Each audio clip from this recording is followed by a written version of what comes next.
Over centuries of time, the earth in all its forms, rock, soil, water and vegetation gave way for my birth and development. And then came the wheel. The wheel has always been the symbol of technological innovation. The evolution of the wheel has altered surface transportation over a few centuries. I have evolved along with mankind, transforming myself to meet the complex needs of changing civilizations and societies. Without me, man would have found it very difficult to lead a civilized existence. Why? Even his very movement would have been impossible. Any civilization can only grow with a set of rules and an accepted code of conduct. So also, a set of rules emerged for the orderly use of me by man. These rules were meant for man's safety, security and peaceful transportation. You may wonder who I am. Well, I am the road, and in a sense, I am immortal.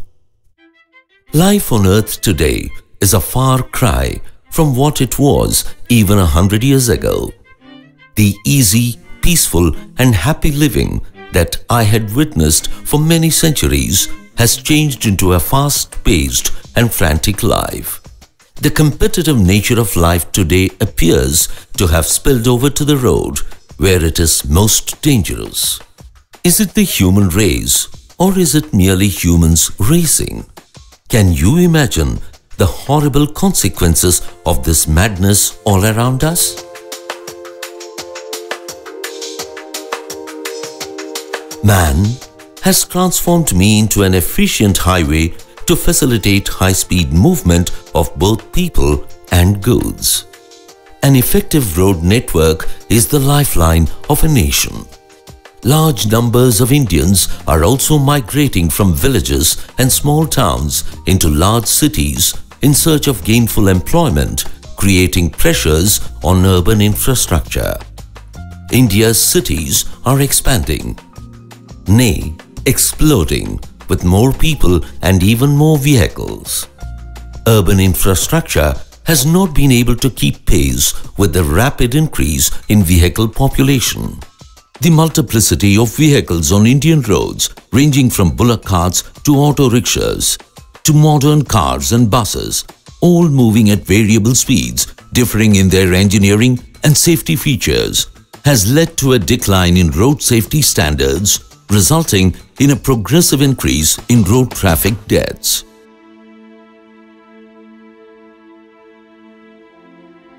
The absence of laws in India which provide for the compulsory phasing out of older vehicles is another obstacle. The traffic increase has shown tremendous phenomenal growth for the last decade.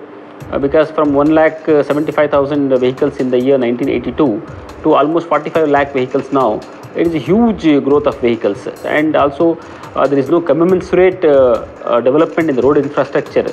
There is a lot of congestion and a lot of you can say delay in going from one place to another place. That has resulted in some sort of indiscipline also, because frustration on the road if people are made to drive for longer hours.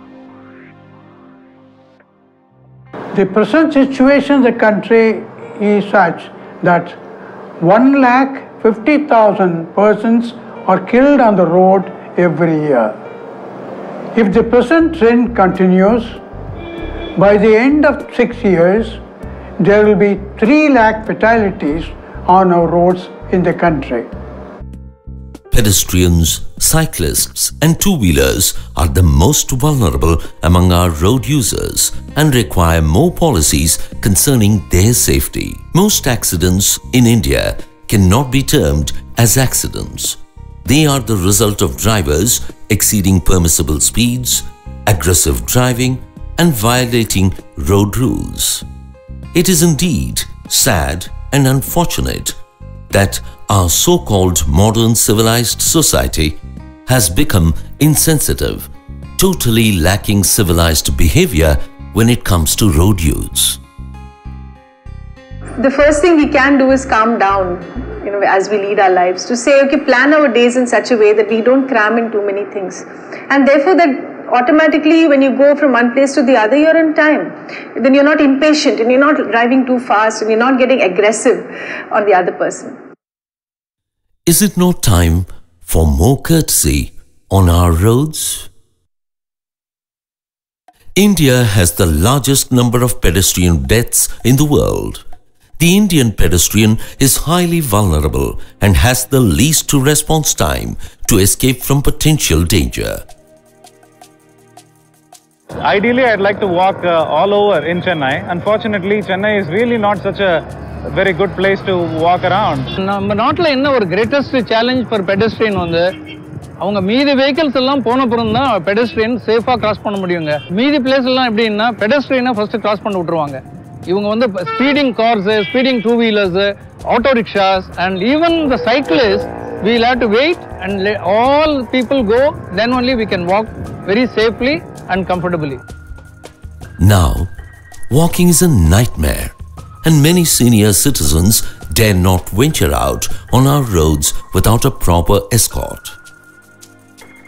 There's encouragement by all those vendors who sit by the roadside. There is so much of garbage by the roadside that we have to avoid that and walk on the road. Pedestrians who are always vulnerable, because if you see the statistics, last year total victims of road accidents, 47% of total victims were pedestrians. So pedestrians are sometimes we feel that they are ignored and have been left out from the entire gamut of traffic management in the city. Zebra crossing மெயினான ஏரியால இருக்கு, ஆனா வந்து தேவையான ஏரியால வந்து எங்கேயுமே கிடையாது. And one more thing, medians எல்லாம் போட்டு வச்சிருக்காங்க, ஆனா ரொம்ப டிஸ்டன்ஸ்க்கு நம்ம நடக்க வேண்டியதா இருக்கு. அங்கங்க வந்து நடுவுலயே zebra crossing இருந்தா இன்னும் கொஞ்சம் பெட்டரா இருக்கும். The government needs to absolutely ensure that available footpaths are not illegally occupied by vendors and petty shopkeepers. Zebra crossings need to be marked clearly and visible to all road users. Pedestrians, they don't follow the basic rules, how to cross and where to cross and all. As they like, they cross the roads and they are meeting the maximum accidents. The feasibility of more overhead pedestrian crossings needs to be studied. Pedestrians somehow don't seem to respect when the green signal is on for the vehicles to pass by, and they just make a bolt for it. Violators need to be dealt with more firmly with heavy fines if necessary. Two-wheelers are the most vulnerable among all sections of road users, with great risk of being knocked off balance by bigger vehicles such as autos, cars or buses, apart from the possibilities of collision with other two-wheelers. Today the population of the vehicle is 37 lakhs in Chennai city, out of which it is 28 lakhs two-wheelers. In India, there are no separate lanes for two-wheelers and they share the same road space with larger vehicles. I think talking on the mobile, whether it is with the hands-free or texting in signals, is very rampant even amongst drivers, and I think that's something we should consciously avoid doing. வண்டி வருது, பின்னாடி வருதுன்னு பார்க்க மாட்டாங்க, முன்னாடி போகிறதும் பார்க்க மாட்டாங்க. ஏன்னா அவங்க ஆறு நிமிஷம் அவங்க போகிற போக்கிலே தான் போயிடணும். ஒன்று லிஃப்ட்டில் வரணும், இல்லை லிஃப்ட்லேயும் மாறி மாறி போகிறதுனால பின்னாடி வண்டிகளுக்கு பிரச்சனை இருக்குது. இந்த ஸ்பீட் பிரேக்கர் ரொம்ப கஷ்டப்படுத்துது. சில இடத்துல ஹைட்டாக இருக்குது, சில இடத்துல வந்து பெயிண்ட் பண்ணாமல் இருக்கிறாங்க, அது ரொம்ப ரிஸ்க்காக இருக்குது. அப்புறம் ஃபேமிலியாக 4-5 பேர் ஒரே பைக்கில் போகிறாங்க. கேட்டால் தப்பு இல்லையான்னு கேட்டால் ஆட்டோவில் போக வசதி இல்லைன்றாங்க. அது ரொம்ப தப்பான விஷயம் சார். நான் அந்த மாதிரி தப்பு எப்போ நான் அவசரம் ரேராக போவேன். The easy maneuverability and higher speeds result in the rider taking undue risks, making him lose balance and control. A person riding a two-wheeler meeting with an accident, they're likely to get torso injuries, as in truncal injuries, and a head injury.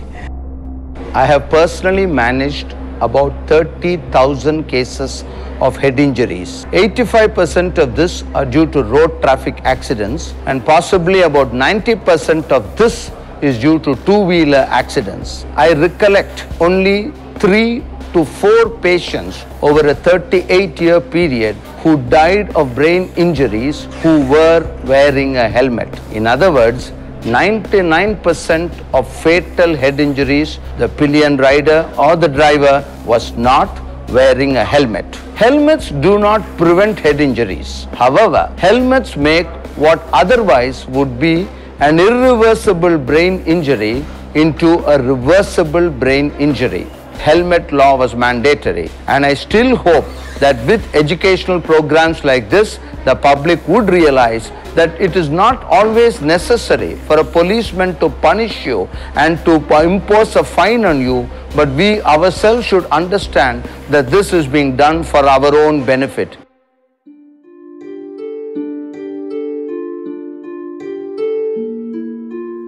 We have stories of thousands of anguished parents who have lost their near and dear ones. Here is one such story of a distraught mother.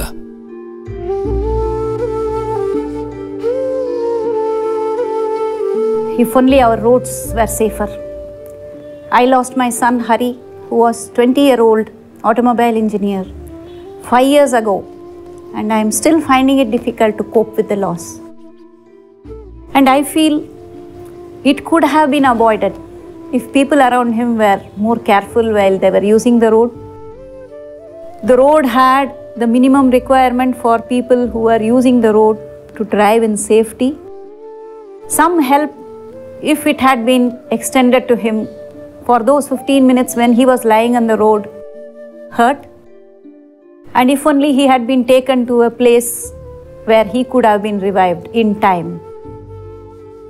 More than that, in the past few years, I find more and more such instances happening, and more youth of our great country being lost for very small and avoidable reasons.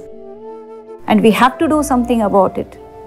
We have to work towards building a safer society by working on our roads, by equipping our people with more road sense, more road responsibility, and skill set to handle any mishap on the road, and lead our country to a safer and happier society where parents don't know whether their children will come back once they have gone out of the house. Three-wheelers or auto rickshaws are a very swift and cost-effective means of transport in most parts of India. If you find an auto which is supposed to carry only 3%, it is carrying some 12% and 6%, but it is the patronage given by the general public. It should have been avoided.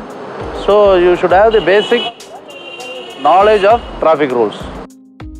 ஆட்டோக்காரங்க ஒரு சவாரி வந்துருச்சுன்னாக்க உடனே அப்படியே பின்னாடி வர வண்டியை பார்க்க மாட்டாங்க, அப்படியே அந்த இடத்துல நிறுத்திட்டு சவாரி பேசுகிறாங்க. அவங்க சவாரி ஏற்றிட்டு போட்டோம், பிரச்சனை இல்லை. ஆனால் பின்னாடி வர்ற வண்டிங்களுக்கு பார்த்து வழியை விட்டுட்டு அவங்க சவாரி பேசிட்டாக்க அவங்களுக்கும் தொந்தரவு இல்லை, எங்களுக்கும் தொந்தரவு கிடையாது. சிட்டியில் வந்து ஆட்டோ தொல்லை அதிகமாக இருக்குது. பேருந்து நிறுத்தத்தில் வந்து நிறுத்திக்கிறாங்க. முக்கியமான ஏரியாவிலலாம் வந்து பஸ் ஸ்டாப்பிங்கே கொண்டாந்து நிறுத்திக்கிறதுனால நம்ம மாநகர பேருந்துலாம் பேருந்து நிற்கிற கோட்டை விட்டு வெளியே நிறுத்த வேண்டிய சூழ்நிலை, இல்லைனா பின்னாடி நிற்க வேண்டிய சூழ்நிலை, இல்லைனா அதை தாண்டி நிறுத்த வேண்டிய சூழ்நிலை இருக்கிறதுனால என்ன பண்ணுறாங்க, பேருந்து நிறுத்தத்தில் முறையாக பஸ் நிற்கிறதில்லன்னு பொதுமக்கள் புகார் கூறாங்க. They also cause a great deal of congestion and noise pollution. பெரும்பாலும் ஒரு சில கார்காரங்க ஏசியை போட்டுன்னு பொறுமையாக வண்டி ஓட்டுறாங்க. சின்ன சின்ன பசங்கலாம் டூ வீலர் எடுத்து ஓட்டுறாங்க. அது லைசன்ஸ் இருக்கா என்னன்னே தெரியாது.